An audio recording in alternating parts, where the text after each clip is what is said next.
Students, कैसे हैं आप सभी। आई होप आप सभी बहुत अच्छे होंगे। आज हम वर्कशीट 3 के बारे में बात करेंगे, जो हमारा मुद्रा और साख से रिलेटेड ही है, जिसमें आज हम बात करेंगे स्वयं सहायता समूह के बारे में। ठीक है, तो सभी स्टूडेंट एक बार स्क्रीन पे देख लीजिए। सभी स्टूडेंट को दिख रहा होगा। सबसे पहले आपको स्क्रीन पे साख के बारे में बताया गया है। साख क्या होता है, तो आप सभी स्क्रीन पे देखिए। साख एक ऐसा समझौता है जिसके तहत ऋणदाता उधारकर्ता को धनराशि, वस्तु एवं सेवाएं इस आश्वासन पर उधार देता है कि वे भविष्य में उसका भुगतान कर देगा। कहने का मतलब, अगर नॉर्मल अगर इजी लैंग्वेज में बात करें तो साख का मतलब होता है पैसे उधार देना।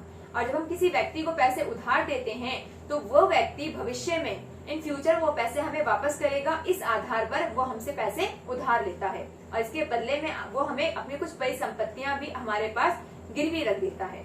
इसके बाद आपको साख की कुछ शर्तें दी गई हैं। अगर साख की शर्तों की बात करें तो हम इसे इजी लैंग्वेज में कह सकते हैं कि किसी व्यक्ति को अगर हमें पैसे उधार देने हैं या किसी व्यक्ति को बैंक से पैसे उधार लेने हैं तो इससे रिलेटेड कौन कौन से नियम और कानूनों का या फिर कौन कौन सी शर्तों का पालन किया जाता है। तो सबसे पहले आपको इसमें दिया गया है, सभी को स्क्रीन के ऊपर दिख रहा होगा, ब्याज की दर। अगर कोई व्यक्ति किसी बड़े संस्थान से, बैंक से या किसी अनौपचारिक स्रोत से ऋण ले रहा है तो सबसे इम्पोर्टेंट इसमें ये होता है कि जितने भी पैसे हमने किसी व्यक्ति से या किसी बड़े संस्थान से ऋण लिया है उसकी ब्याज की दर कितनी है। नेक्स्ट है आपका समर्थक ऋण आधार। समर्थक ऋण आधार जिसे हम परिसंपत्तियां कहते हैं, जिसमें आपकी भूमि आ जाती है, आपके वाहन आ जाते हैं, आपके जेवर आ जाते हैं, जो आप गिरवी रखते हो ताकि उसके बदले में आपको पैसा उधार मिल जाए। तो आप देखोगे साख की शर्त में ये एक बहुत इंपॉर्टेंट है। नेक्स्ट है आपका आवश्यक दस्तावेज। अगर हम किसी बड़े बैंक से लोन लेने के लिए जाते हैं या किसी अनौपचारिक स्रोत के माध्यम से लोन लेते हैं या पैसे उधार लेते हैं तो वहां पर हमें अपने कुछ जरूरी कागज जो है वो अपने ऋण समर्थक ऋण आधार के रूप में या परिसंपत्ति के रूप में वहां पर रखने होते हैं और इससे रिलेटेड हमारे पास आवश्यक दस्तावेज भी मौजूद होने चाहिए। नेक्स्ट है आपका भुगतान की प्रक्रिया। अगर हम भुगतान की प्रक्रिया की बात करें तो इसमें यह है कि आप अगर किसी व्यक्ति से लोन लेते हो या किसी बड़े संस्थान से लोन लेते हो तो लोन वापस करने का टाइम पीरियड कितना है। आप उसे 4 साल के बाद वापस करोगे, 5 साल के बाद वापस करोगे, या किस तरीके से आप उसको पे करोगे, इंस्टॉलमेंट में दोगे या फिर इकट्ठे दोगे, ये सारी चीजें जो है वो भुगतान की प्रक्रिया के अंतर्गत आता है। तो आई होप आप लोगों को अच्छे से समझ में आ गया होगा। सो स्टूडेंट, अब हम देखेंगे साख एक संपत्ति के रूप में कैसे है। तो इसमें आपको एक छोटी सी स्टोरी दी गई है। ये स्टोरी आपकी बुक में भी है, सलीम के बारे में। सलीम जो है एक जूता निर्माता है, जूता बनाने वाला एक क्या कहते हैं व्यक्ति है, और उसको त्योहार के टाइम में जूता बनाने के लिए एक ऑर्डर मिल जाता है। तो इस ऑर्डर को पूरा करने के लिए वो अपने पास जो मजदूर काम कर रहे हैं उसके अलावा अतिरिक्त मजदूर लगा लेता है ताकि वो ऑर्डर को टाइम पर पूरा कर सके। इसके अलावा जूते बनाने के लिए बहुत सारे चमड़े की जरूरत होती, तो इस चमड़े को पूरा करने के लिए वे आपूर्तिकर्ता से डिमांड करता है और साथ ही साथ जो व्यापारी है उससे कुछ पैसे उधार ले लेता है ताकि वो उस पैसे का यूज करके अपने वस्तु का उत्पादन कर ले, जूते का उत्पादन कर दे और इसको बेचकर बाद में वो उस पैसे को वापस लौटा दे व्यापारी को। और होता भी यही है कि वो जूते का निर्माण करता है, उत्पादन करता है और उत्पादन करने के बाद मार्केट में बेचकर उसे अच्छा खासा लाभ मिल जाता है और वो व्यापारी के पैसे जो उसने उधार लिए थे उसे भी वापस कर देता है। तो यहाँ पर आप देखोगे कि सलीम ने जो पैसे उधार लिए, उधार लेने के बाद उस पैसे का प्रयोग करके किस प्रकार से उसने लाभ प्राप्त किया, तो यहाँ पर साख उसके लिए एक संपत्ति बन गई। स्टोरी आपको दी गई है वो स्वप्ना से संबंधित है। ये स्टोरी आपके बुक में भी दी गई है। इसमें आपको बताया है कि स्वप्ना जो है वो एक किसान है और अपने खेती बाड़ी से संबंधित खर्च को पूरा करने के लिए एक साहूकार से कुछ पैसे उधार लेती है, लेकिन दुर्भाग्य से, बदकिस्मती से उसकी फसल में जो है कीड़े लग जाती है और सारी फसलें बर्बाद हो जाती है, जिसकी वजह से उसे काफी ज्यादा नुकसान होता है और उसने जो पैसे उधार लिए हैं वो उस पैसे को भी नहीं चुका पाती, जिसकी वजह से ऋण लगातार जो है वो बढ़ता चला जाता है और वो ऋण के जाल में फंसती चली जाती है। तो आप देखोगे पहली स्टोरी में जो ऋण है वो किसी के लिए बहुत ज्यादा लाभदायक साबित हो रही है, जबकि दूसरी स्टोरी में वही ऋण किसी व्यक्ति के लिए, एक महिला के लिए जो है, या फिर किसी व्यक्ति की बात करें उसके लिए जो है वो जाल बन चुका है, एक प्रॉब्लम क्रिएट कर रहा है। रीजन ये है कि यहाँ पर उसको फायदे की जगह नुकसान हो रहा है।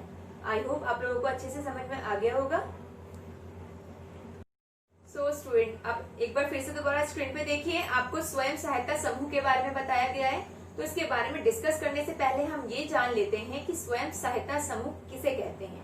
तो ये स्वयं सहायता समूह है, ये जो कुछ लोगों का एक ग्रुप होता है या छोटा सा समूह होता है, जिसका मुख्य काम होता है जो नीडी व्यक्ति है, जिन व्यक्तियों को आवश्यकता है, उन व्यक्तियों को वित्तीय सहायता प्रदान करे।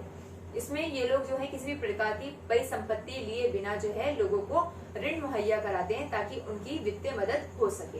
तो आप देखिए अपने स्क्रीन के ऊपर, इस पे आपको दे रखा है कि स्वयं सहायता समूह के क्या क्या कार्य हैं। तो पहला कार्य दे रखा है इसमें कि स्वयं सहायता समूह जो है वो किसी भी व्यक्ति को कम से कम ब्याज दर पे जो है वो ऋण उपलब्ध कराती है। यानी जो पैसे उधार देती है उस पे ऋण का जो दर होता है वो काफी ज्यादा कम होता है, ताकि जो व्यक्ति है वो आसानी से अपनी ऋण की अदायगी कर सके समय रहते। सेकेंड है आपका बिना समर्थक ऋण आधार ऋण देना। अभी मैंने आपको बताया है कि जो स्वयं सहायता समूह होते हैं ये व्यक्तियों को पैसा उधार देने में जो है इसके बदले में कोई भी किसी भी प्रकार की परिसंपत्ति अपने पास नहीं रखते। वो विश्वास के आधार पर या फिर जान पहचान के आधार पर व्यक्ति को पैसा उधार दे देते हैं।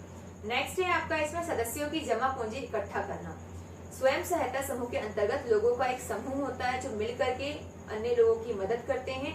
तो इनमें जो लोग आपस में मिलकर समूह को बनाते हैं उसके अंतर्गत लोगों की पूंजी या लोगों के पैसे जो है वो एक साथ इकट्ठे किए जाते हैं ताकि आवश्यकता पड़ने पर एक दूसरों की मदद कर सके। नेक्स्ट है आपका ग्रामीण निर्धन, विशेषकर महिलाओं को एकत्रित करना। यानी गांव में रहने वाले जो गरीब लोग हैं और ज्यादातर जिनमें महिलाएं हैं, बच्चे हैं, उन लोगों को इकट्ठा करना और आवश्यकता पड़ने पर उन लोगों की मदद करना जो इनका मुख्य उद्देश्य या मुख्य काम है। नेक्स्ट है आपका विभिन्न सामाजिक मुद्दों पर चर्चा करना। समाज में रहने वाले व्यक्ति जो हैं वो केवल वित्तीय सहायता से ही परेशान नहीं होते बल्कि कुछ सामाजिक मुद्दे भी होते हैं। तो इन जो स्वयं सहायता समूह है इनका मुख्य काम ये होता है कि लोगों को वित्तीय सहायता प्रदान करने के साथ साथ समाज में जो सामाजिक भेदभाव है या कोई भी प्रॉब्लम क्रिएट हो रही है तो उसके ऊपर भी ये चर्चा करते हैं और उसका सॉल्यूशन निकालते हैं। तो आई होप आप लोगों को ये अच्छे से समझ में आ गया होगा।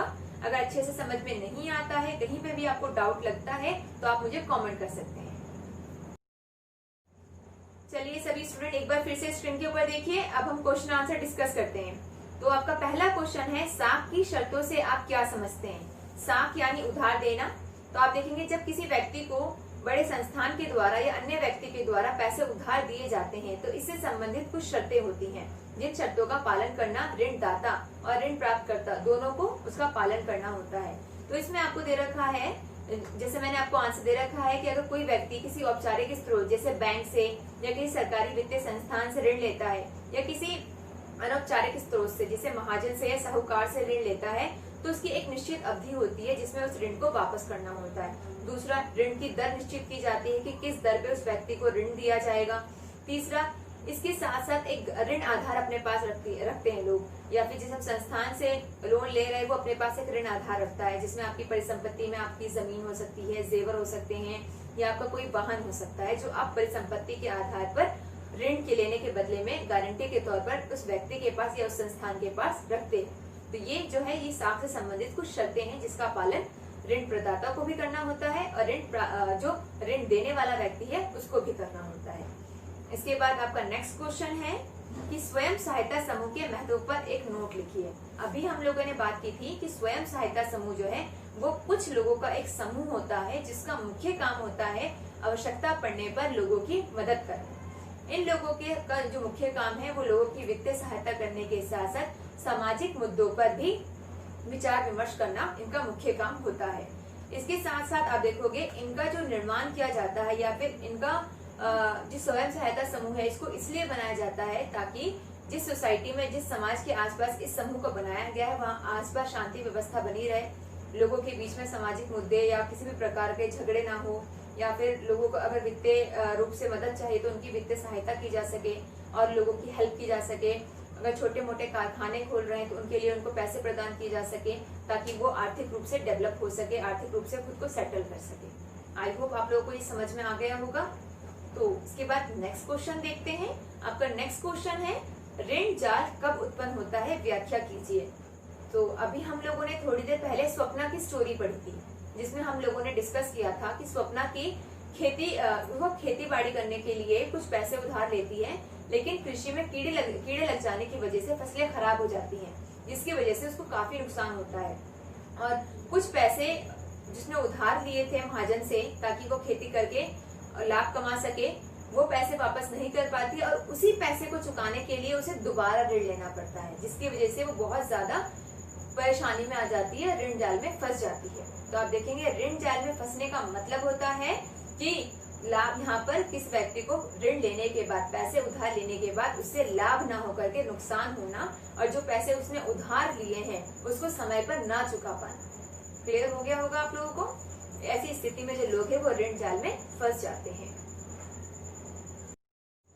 अब सभी स्टूडेंट नेक्स्ट क्वेश्चन देखेंगे। नेक्स्ट क्वेश्चन है आपका, सलीम के जीवन में साख ने सकारात्मक भूमिका निभाई। इसी प्रकार अपने आसपास परिवार या संबंधियों के जीवन में साख की सकारात्मक भूमिका का कोई 2 उदाहरण दीजिए। तो अब हम यहाँ पर बात करेंगे सलीम के बारे में, जो एक जूता निर्माता है।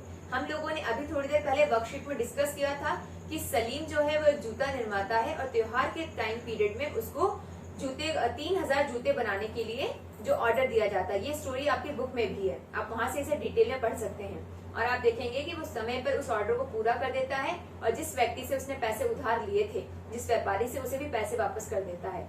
यहाँ पर जो साख है या फिर जो उसने पैसे उधार लिए हैं वो उसकी संपत्ति के रूप में काम आते हैं, यहाँ पर उसको लाभ मिल रहा है। इस तरीके से आपने अपनी डेली लाइफ में देखा होगा आपके आसपास में कि लोग जो है वो पैसे उधार लेकर के किस तरीके से बिजनेस सेटअप करके उसमें लाभ कमाते हैं। उससे रिलेटेड 2 उदाहरण आप लोग खुद देंगे यहाँ पे, ठीक है। तो आप लोगों को आई होप अच्छे से समझ में आ गया होगा। सो फ्रेंड्स, हमने अभी इसमें बात करी वर्कशीट के बारे में। वर्कशीट 3 में हमने साख के बारे में पढ़ा और साख की शर्तों के बारे में पढ़ा। तो आई होप आप लोगों को ये अच्छे से समझ में आ गया होगा। अगर आप लोगों को कुछ भी डाउट है तो आप कमेंट करके मुझसे पूछ सकते हैं। अगर मेरी ये वीडियो आपको यूजफुल लगी तो अपने फ्रेंड्स के साथ शेयर भी जरूर कीजिएगा। और जब तक के लिए बाय बाय, टेक केयर, अल्लाह हाफिज।